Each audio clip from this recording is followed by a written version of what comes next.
नमस्कार, मेरा नाम है अमिताभ और दृष्टि आईएएस के इन-डेप्थ श्रृंखला में एक बार फिर से आपका स्वागत है। अमेरिका चीन के बीच ट्रेड वार एक व्यापक विवाद है जो दोनों देशों के बीच व्यापारिक निर्माण नीतियों या अन्य कई मुद्दों पर आधारित है। विवाद का मुख्य कारण इन दोनों देशों के बीच व्यापारिक नीतियों को लेकर कुछ चिंताएं हैं जो चीन की तरफ से ये ऐसे कदम है जिसको लेकर अमेरिका चिंतित होता है। चीन की व्यापारिक प्रथाओं को नियंत्रित कैसे किया जाए, यह चिंता मुख्य रूप से केंद्र में है। साथ ही कैसे एक न्याय संगत व्यापारिक गतिविधि की स्थापना की जाए, यह चिंता भी अमेरिका के द्वारा व्यक्त की जाती है। इस बात को लेकर दोनों के बीच में एक व्यापक ट्रेड वार छिड़ा हुआ है। ऐसे में हाल फिलहाल में एक नए ट्रेड वार को देखा जा रहा है। क्या है वो नया ट्रेड वार, किस कारण से यह ट्रेड वार छिड़ा है, इन सारी बातों को हम समझेंगे और समझेंगे उसके पीछे के कारण क्या हैं। तो आइए शुरू करते हैं आज का सफर। क्या है अमेरिका चीन के बीच नई व्यापारिक लड़ाई, इसको हम सबसे पहले देखते हैं, किन बिंदुओं के अंतर्गत समझेंगे।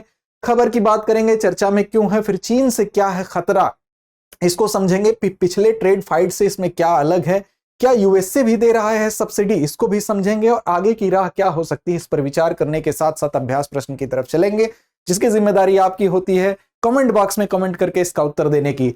सामान्य अध्ययन प्रश्न पत्र 2 से संबंधित है यह संदर्भ और आपने अगर चैनल को सब्सक्राइब नहीं किया तो कर लें, जिससे प्रत्यक्ष रूप से हमसे आप जुड़ सकें, हमारी बातें आप तक पहुंच सके। बात खबर की करेंगे। खबर द इंडियन एक्सप्रेस की है, what's behind the latest US China trade fight, अर्थात अभी जो latest US China trade fight है उसके पीछे क्या है, उन चीजों को हम समझते हैं। तो सबसे पहले देखते हैं चर्चा में क्यों है।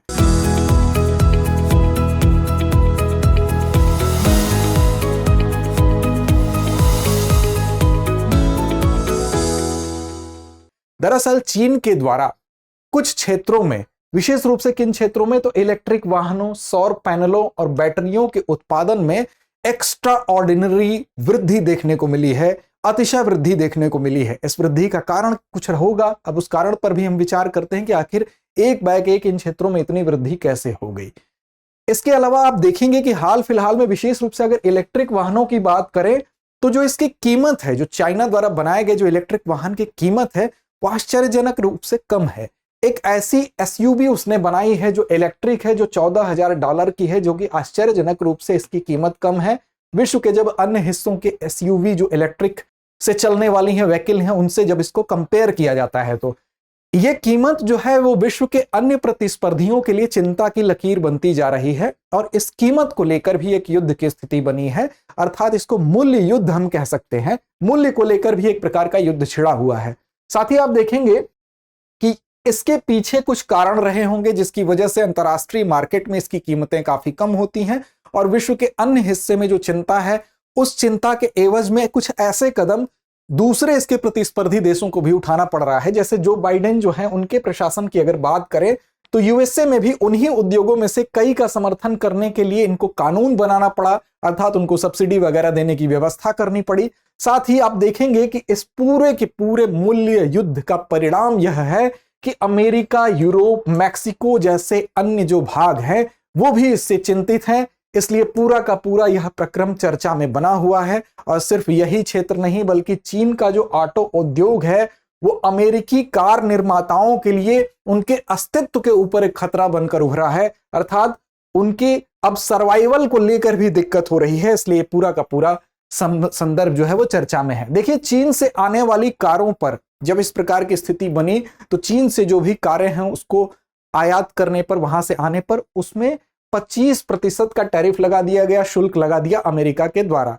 लेकिन अब ट्रंप सरकार ने कहा कि चीन मैक्सिको के माध्यम से यूएसए में कारों का निर्यात कर रहा है। आपको पता है कि ये अमेरिका है और अमेरिका में नीचे से चूंकि डायरेक्ट अमेरिका ने इस पर 25% का टैरिफ लगा दिया तो अब डायरेक्ट यहां पर आने को एक तरह से रोका जा रहा है। उसके चाइना से अमेरिका की तरफ जो निर्यात है उसको हतोत्साहित किया जा रहा है 25% टैरिफ के माध्यम से। लेकिन अब इसकी काट क्या निकाली गई है कि जो नीचे मैक्सिको है, चीन मैक्सिको में गाड़ियों को भेज रहा है और मैक्सिको के बाद ये यूनाइटेड स्टेट में ये गाड़ियां, ये जो ऑटोमोबाइल सेक्टर है वो प्रवेश कर रहा है। तो इस तरह से ये ऐसे हो सकता है क्योंकि मैक्सिको और अमेरिका के साथ एक मुक्त व्यापार समझौता है जिसके तहत मैक्सिको और अमेरिका के बीच में इस प्रकार के गुड्स की आवाजाही में कोई दिक्कत नहीं है। तो इस प्रकार इन स्थितियों से, चाइना की गतिविधियों से अमेरिका काफी चिंतित है, इसलिए पूरा का पूरा घटनाक्रम चर्चा का विषय है। अब चीन से क्या है खतरा? तो दरअसल अभी हाल ही में अंतर्राष्ट्रीय ऊर्जा एजेंसी, जिसका मुख्यालय पेरिस में है, उसने कहा कि 1 दशक से भी अधिक समय हो गया जब से चीन अपने वाहन निर्माताओं को सब्सिडी दे रहा है, और उसका परिणाम यह हो रहा है कि उनके वाहन निर्माताओं को जब सब्सिडी मिलेगी तो जाहिर तौर पे उनकी जो कीमत होगी, जो उसके प्रोडक्ट होंगे, जो उसके वाहन होंगे, जो वो बनकर तैयार होंगे, तो अंतर्राष्ट्रीय मार्केट में उसकी कीमत कंपैरिजन जब करेंगे अन्य जगहों पर जहां सब्सिडी नहीं प्राप्त हो रही है उसकी तुलना में कम होगी।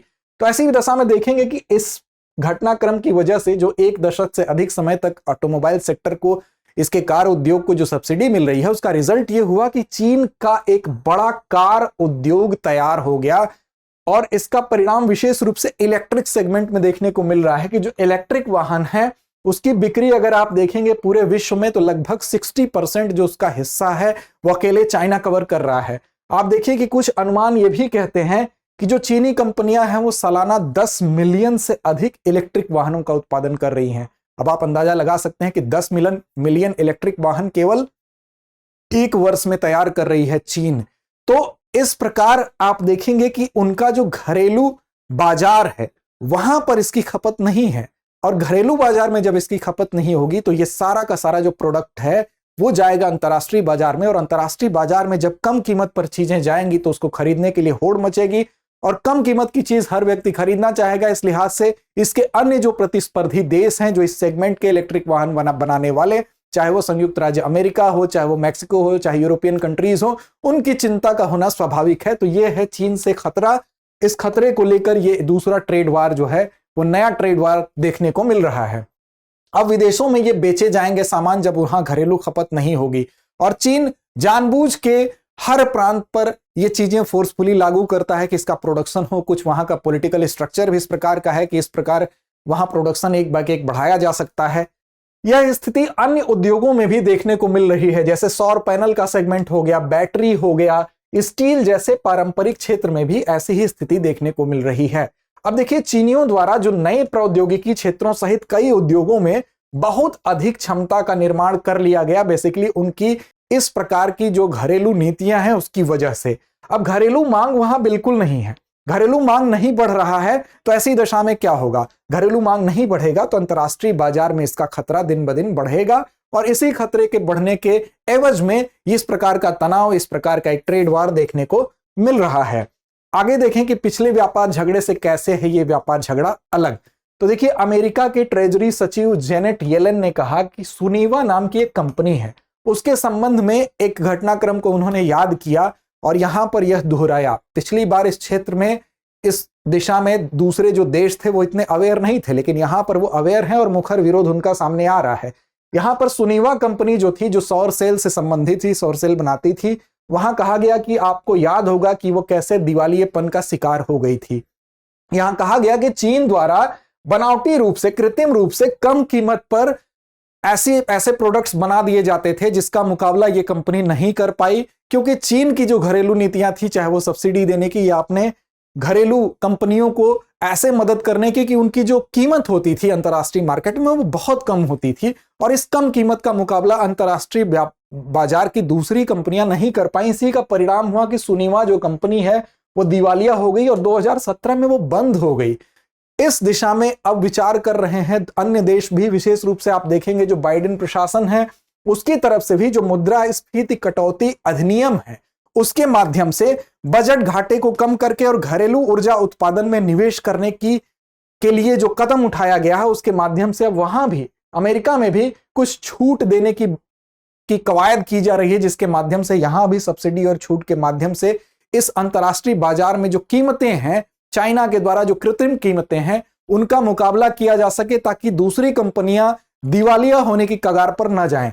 यह महत्वपूर्ण है कि ऐसा दोबारा न हो, इसलिए यह कदम अब अमेरिका के द्वारा भी उठाया जा रहा है, इसलिए अब चाइना भी तिल मिला रहा है। तो यह दूसरा एक हमको ट्रेड वार दिखाई दे रहा है। यहां पर आप देखें कि 2008-9 के दौरान जब वैश्विक वित्तीय संकट का समय था तो उस समय संयुक्त राज्य अमेरिका में स्टील और एल्युमिनियम का आयात बढ़ गया था, क्योंकि इस टाइम जब वैश्विक वित्तीय संकट चल रहा था, ऐसे में चीन की सरकार ने अपने प्रोडक्शन को बढ़ावा दिया और वहां पर वृद्धि का बहुत ज्यादा वृद्धि देखने को मिली और उसका रिजल्ट ये रहा कि अमेरिका जैसे देशों में भी स्टील और एल्यूमिनियम का आयात बढ़ गया था। 2017 में ट्रंप जी का प्रशासन था, तो उस समय इस संकट के प्रति अवेयर होते हैं और उन्होंने आयातों पर टैरिफ लगाया। और फिलहाल जो बाइडेन गवर्नमेंट है उसने भी क्या किया कि इस टैरिफ को बरकरार रखा है, अर्थात उनके आयात को, उनके तरफ से, चाइना की तरफ से किए जाने वाले निर्यात या अमेरिका में होने वाले आयात को हतोत्साहित करने के लिए इन्होंने फिलहाल इस शुल्क को बरकरार रखा है, इस टैरिफ को बरकरार रखा है। अब कुछ अत्याधुनिक क्षेत्र भी ऐसे हैं जहां पे लेकर चिंताएं देखी जा रही हैं, वहां भी चाइना अपनी पकड़ मजबूत बना रहा है इस प्रकार की पॉलिसी के माध्यम से। चीन द्वारा जैसे सोलर सेल हो गया, बैटरी हो गया, ऑटो निर्यात हो गया, इन सारे सेगमेंट में इसी प्रकार की अति क्षमता विकसित कर ली गई है, जो कि उसकी घरेलू नीतियां उसके समर्थन में खड़ी हैं इस वजह से। अब देखिए, क्या अमेरिका भी इन उद्योगों को दे रहा है सब्सिडी? तो जो मौजूदा परिदृश्य है अगर उसकी बात करेंगे तो बाइडेन प्रशासन भी स्वच्छ ऊर्जा और अर्धचालक उत्पादों को वित्तीय सहायता प्रदान करना शुरू कर दिए हैं। इसी की वजह से आपको, जैसा कि हमने अभी चर्चा की कि मुद्रास्फीति न्यूनीकरण अधिनियम के माध्यम से यहां भी सब्सिडी दी जा रही है इस क्षेत्र में, और विशेष रूप से चीन के व्यापार का मुकाबला करने के लिए भी यह कदम जरूरी है। और चीन ने विश्व व्यापार संगठन में अब इस कदम से, जो अमेरिका की तरफ से कदम उठाया गया, उससे तिल मिलाकर शिकायत की है। क्या शिकायत की है? कि अमेरिका ने जो सब्सिडी व्यापार नियम है उनका उल्लंघन किया है। लेकिन अब एक रिपोर्ट पर आप नजर डालें तो आपको स्थिति और स्पष्ट हो गई। दरअसल एक रिपोर्ट है centre for strategic and international studies की, 2022 की ये रिपोर्ट है। उसमें यह कहा गया है, सब्सिडी को लेकर ही यह रिपोर्ट है, उसमें यह कहा गया है कि 2019 में चीन की औद्योगिक सब्सिडी जो है वो कितनी है। तो कंपेयर करके बताया गया है कि अमेरिका के द्वारा जो सब्सिडी दी जा रही है, जो समर्थन दिया जा रहा है, उसकी तुलना में चीन के द्वारा 2019 में दी गई जो सब्सिडी का आकार है वो लगभग 2 गुना है, 2 गुने के बराबर है। तो अब आप अंदाज लगा सकते हैं कि चीन के द्वारा की गई ये शिकायत में कितना दम है। हाँ, ये बात जरूर स्पष्ट होती है कि अब जब अमेरिका के द्वारा भी ऐसी पॉलिसी अपनाई जा रही है घरेलू स्तर पर, तो चीन की तिलमिलाहट स्वाभाविक है, क्योंकि अमेरिकी कंपनियां भी उसके मुकाबले खड़ी हो सकेंगी। साथ ही नागरिकों के उपभोग की जहां तक बात करें तो उसको बढ़ाने के लिए चाइना ने कोई प्रयास नहीं किया। इसका मतलब उसकी मंशा ही थी कि अंतर्राष्ट्रीय व्यापार में अपने प्रोडक्ट्स के मूल्य को इतना कम रखा जाए कि अंतर्राष्ट्रीय व्यापार धराशायी हो जाए। इस लिहाज से देखें तो अमेरिका भी अब सब्सिडी के माध्यम से इस अंतर्राष्ट्रीय बाजार में मुकाबला कर रहा है। अब आगे की राह क्या हो सकती है?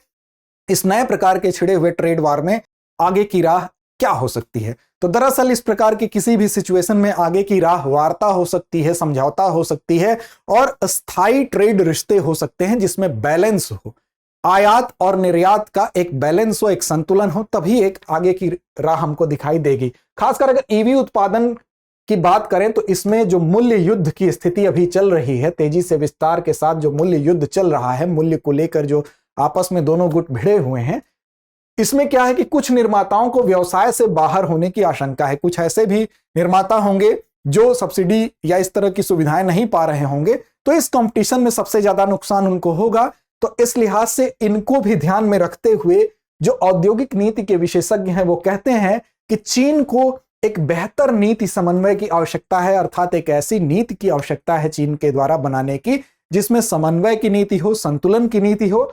हर प्रांत को एक ही उद्योग को बढ़ावा देने और कंपनियों को अत्यधिक निवेश के लिए प्रेरित करने की आवश्यकता नहीं है, बल्कि चीन नई प्रौद्योगिकियों के विकास को प्रोत्साहित कर सके बिना हर प्रांत को बाउंड किए कि वो एक ही उद्योग को बढ़ावा दे या कंपनियां जो है एक ही उद्योग में निवेश करें। इस पॉलिसी से इतर जाके भी चीन अपनी औद्योगिकी का विकास कर सकता है। इस दृष्टिकोण को अपनाने की आवश्यकता है।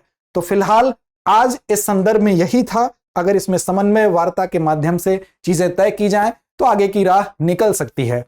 अब आते हैं अंतिम परिपाटी अभ्यास प्रश्न की तरफ। उससे पहले आपको बता दें कि 17th BPSC prelims course online course के लिए एडमिशन ओपन हो चुका है। 1 मई से कक्षाएं शुरू होंगी। इससे संबंधित किसी भी प्रकार की क्वेरी के लिए आप 9311406441 पर कॉल कर सकते हैं।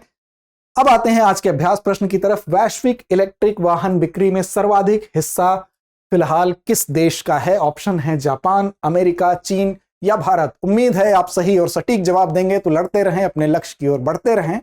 धन्यवाद। डियर व्यूअर्स, अपने एग्जाम की तैयारी को और बेहतर करने के लिए हमारे चैनल को लाइक, शेयर और सब्सक्राइब करना न भूलें।